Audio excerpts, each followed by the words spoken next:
দুদিন হলো না কিস্তি নিছি, আর দৈনিক বাড়ি গিয়ে টাকা চাও, লাগবো না তোমাকে কিস্তি। কিন্তু ঘরের টিন নিয়ে অফিসে কে?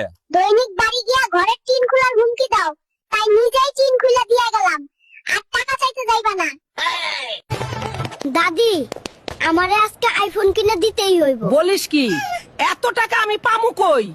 এখন কিডনির বাজার রমরমা। দাদি, তোমার একটা কিডনি বেচে আইফোন কিনে দাও।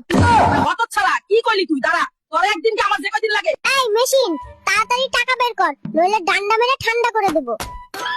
টাকা না দিয়ে দুধ দিলি কেরে? কি রে নাতি, টাকা আনছস? আমারে টাকা আনতে কইছো কেরে? মেশিন আমারে টাকা না দিয়ে দুধ দিছে। ওই পিচ্চি, তোর হাসপাতালের বিল 1 লাখ টাকা হইছে, তাড়াতাড়ি পেমেন্ট করে বাড়ি যা। কি ব্যাপার, তুমি গরু ছাগল নিয়ে হাসপাতালে কেন? টাকা পয়সা নাই, গরু ছাগল ছিল দিয়া গেলাম, বারবার হাসপাতালের বিল চাইবা না। দাদি আসো, তোমার একটু চেক আপ করে লই। নাতি, তুই ডাক্তার হইলি কবে? কথা কম কও, টিকটক থেকে এমবিবিএস ডিগ্রি নিছি, কোন ডাক্তার আমার সাথে ডাক্তারি করে পারবো না। এই পিচ্চি, ফিডার খেয়ে নে। ওই ডাক্তার, এসব ফিডার খাওয়ার বয়স আছে, আমার জন্য কোল্ড ড্রিঙ্কস নিয়ে আসো। লোন নিছি 2 দিন হইলো না, আর ডেলি ডেলি ফোন দিয়ে টাকা চাইতেই আসো, লাগবো না তোমাকে লোন।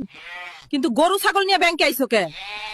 লোনের টাকা দিয়া গরু ছাগল কিনছিলাম, অহন দিয়া গেলাম, আর ডেলি ডেলি ফোন দিবা না কইলাম। এই পিচ্চি, চল ব্রাশ করে